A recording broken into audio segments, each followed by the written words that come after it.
The crystal wine glasses clinked as my mother set the table for our weekly family dinner. Everything was perfect, as always, the sterling silver polished to a mirror shine, the fresh flowers arranged just so, the appearance of the perfect family carefully maintained.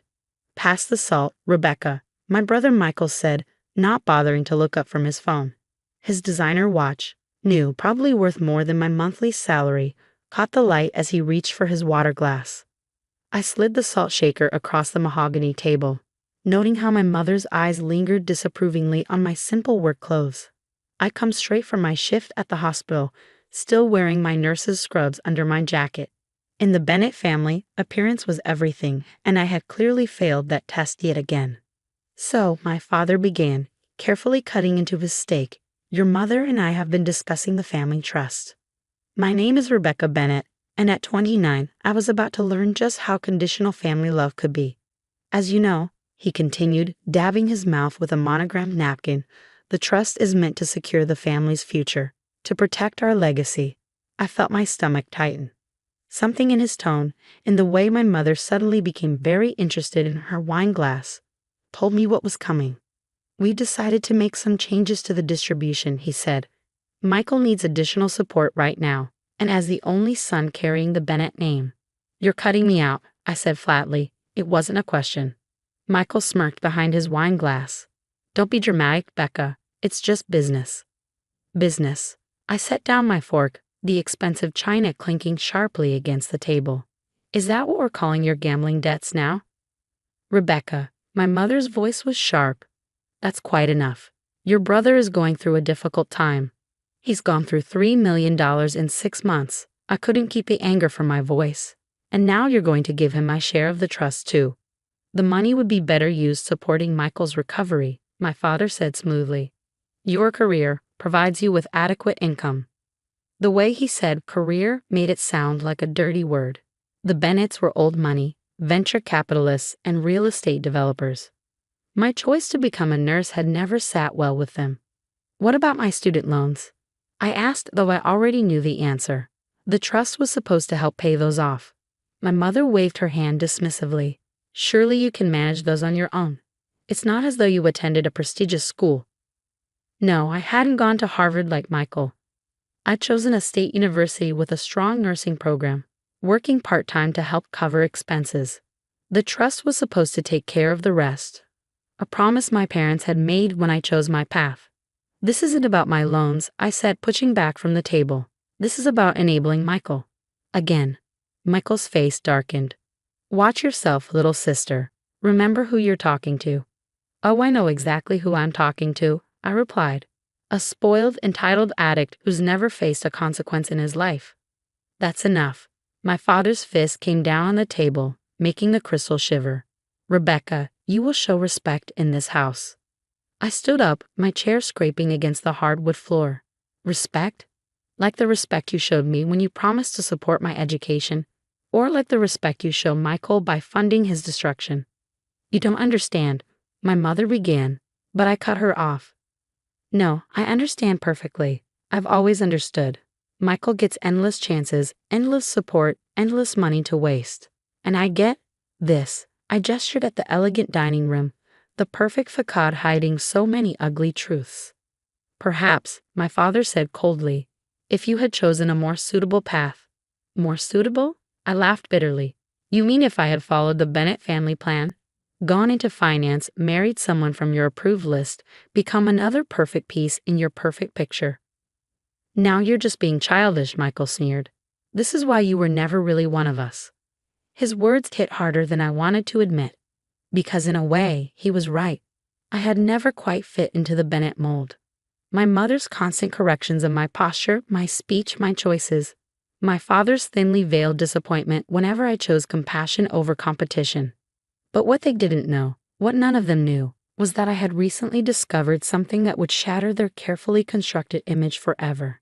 It had started 3 weeks ago when I was helping Mrs. Chen, our elderly family housekeeper, clean out some old storage rooms. Behind a shelf of dusty financial records, we'd found a hidden safe. Mrs. Chen had looked at it with recognition, then fear. "Miss Rebecca," she'd whispered, "perhaps we should leave this alone." But I couldn't. That safe held secrets. Secrets my father had tried to bury. Secrets about where the Bennett fortune really came from, about deals made in darkness, about lives destroyed to build our family's legacy. Now, standing in that dining room watching my family discard me like an inconvenient truth, I thought about the USB drive hidden in my apartment, about the documents I'd photographed, the emails I'd recovered, the truth I'd uncovered. "You're right, Michael," I said quietly. "I'm not one of you, and thank God for that." I turned to leave, but my father's voice stopped me. "If you walk out that door, Rebecca, don't expect to be welcomed back." I looked back at them, my mother's perfect posture, my father's stern authority, Michael's smug satisfaction. The perfect family tableau, hiding so much rot beneath. "Don't worry," I said. "I won't be back, but you might want to check the news next week. I hear there's going to be an interesting story about the Bennett family's business practices." The color drained from my father's face. "What did you say?" But I was already walking away, my steps echoing through the marble foyer. Behind me, I could hear Michael's voice rising in panic, my mother's confused questions, my father's sharp commands. Let them panic, I thought. Let them wonder what I knew, what I had found, what I was planning to do with the truth. They had chosen to cut me out of their perfect family picture. Now they would learn just how dangerous an outsider could be. The morning after the family dinner, I woke up to 37 missed calls and a barrage of texts. My father's messages grew increasingly threatening, while my mother's alternated between guilt trips and attempts at manipulation. "Think carefully about what you're doing," my father's latest text read. "Some doors can't be unopened."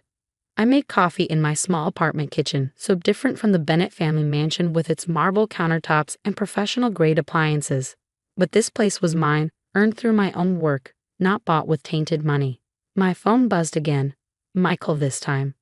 "Whatever you think you know, you don't. Back off now, or you'll regret it." I smiled, thinking about the USB drive safely stored in my locker at the hospital. Michael had always underestimated me, seeing only the little sister who didn't quite fit in. He had no idea how much evidence I'd gathered, how carefully I'd built my case. A knock at my door made me freeze. Through the peephole, I saw Mrs. Chen wringing her hands nervously. "Miss Rebecca," she said when I opened the door, "your father sent men to search my apartment this morning. They were looking for papers, documents." I ushered her inside quickly. "Are you okay? Did they hurt you?" She shook her head, accepting the cup of tea I offered.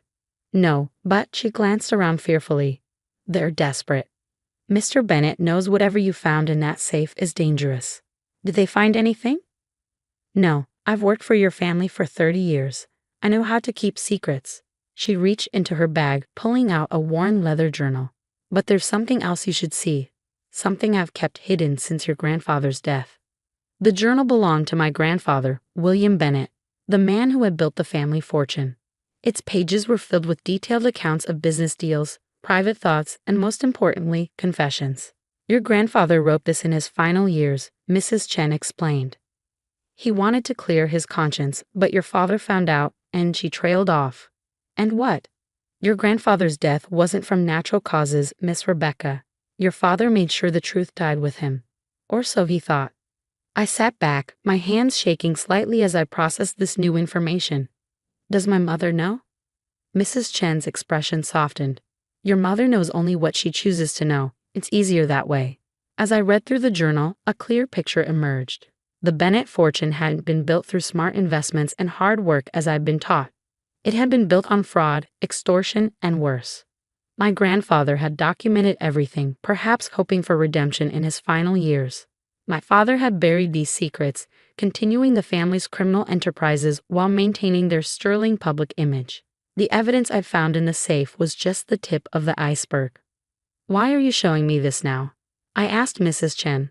She met my gaze steadily. "Because you're different. You see people as people, not as things to be used. Like your grandfather in his final years, you understand the difference between right and wrong." I spent the next few days carefully documenting everything, making copies, securing evidence.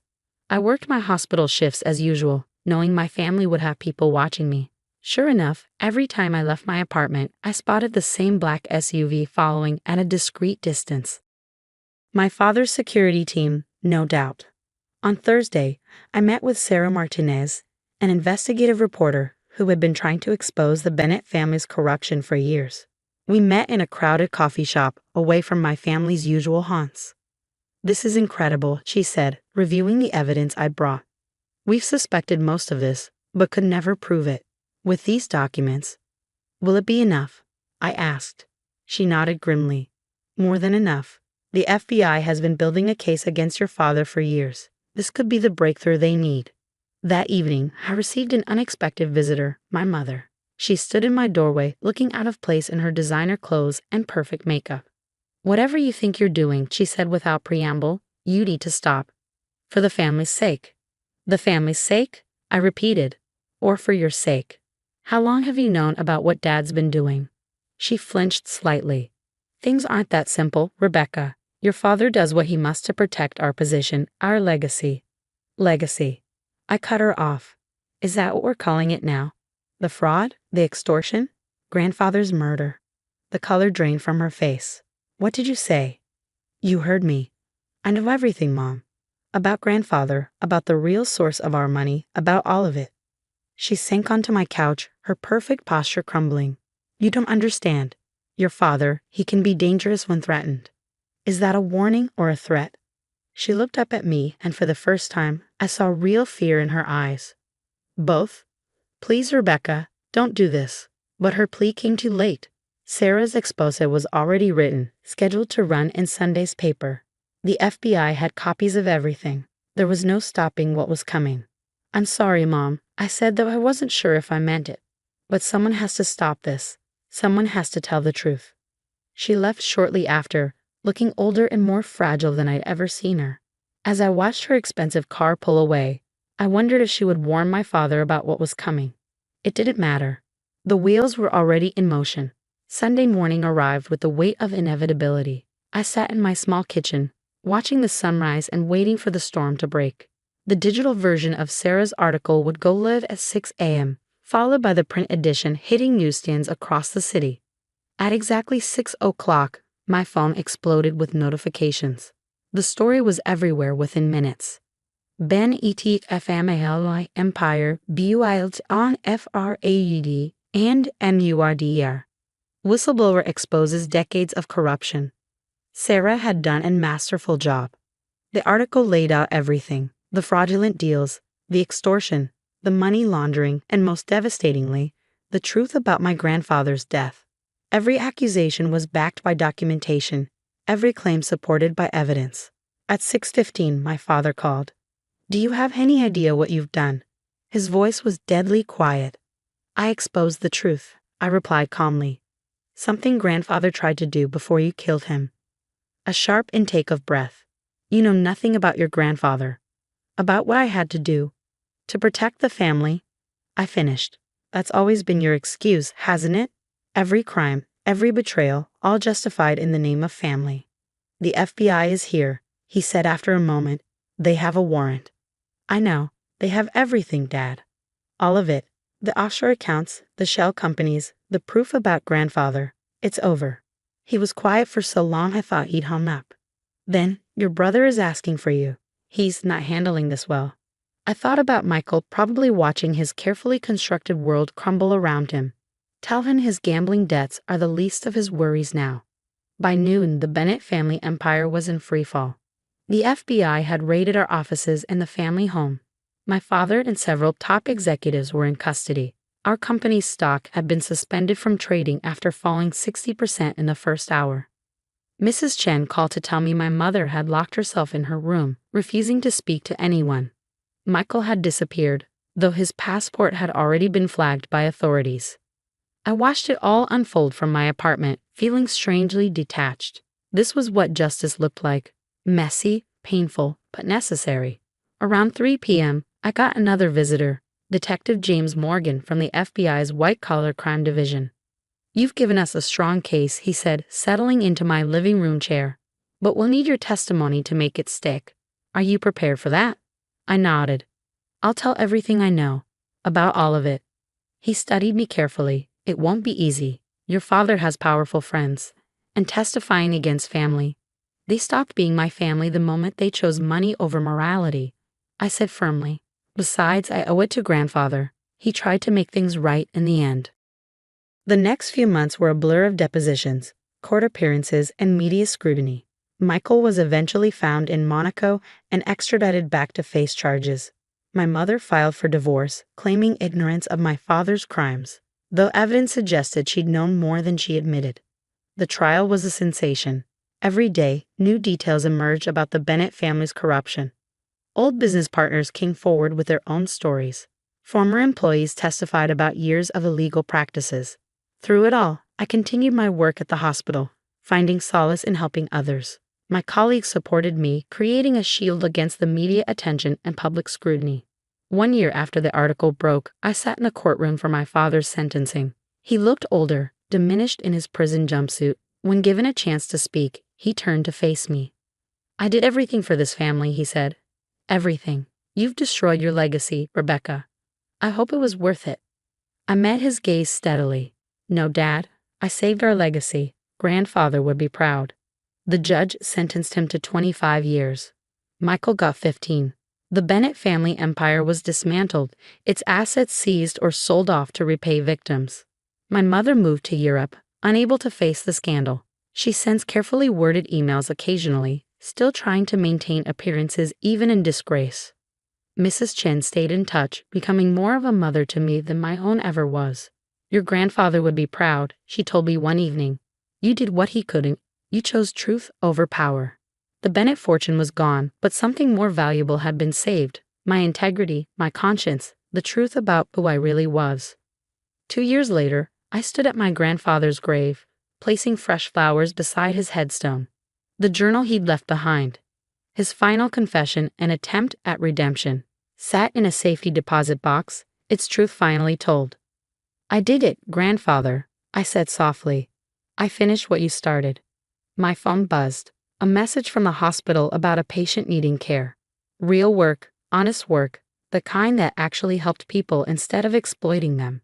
As I walked away from the grave, I thought about legacy, not the kind built on money and power, but the kind built on truth and courage. The Bennett name might be tarnished forever, but I had found something more valuable: my own identity, my own path, my own kind of success. My father had been right about one thing: I was never really one of them. And that had turned out to be my greatest strength.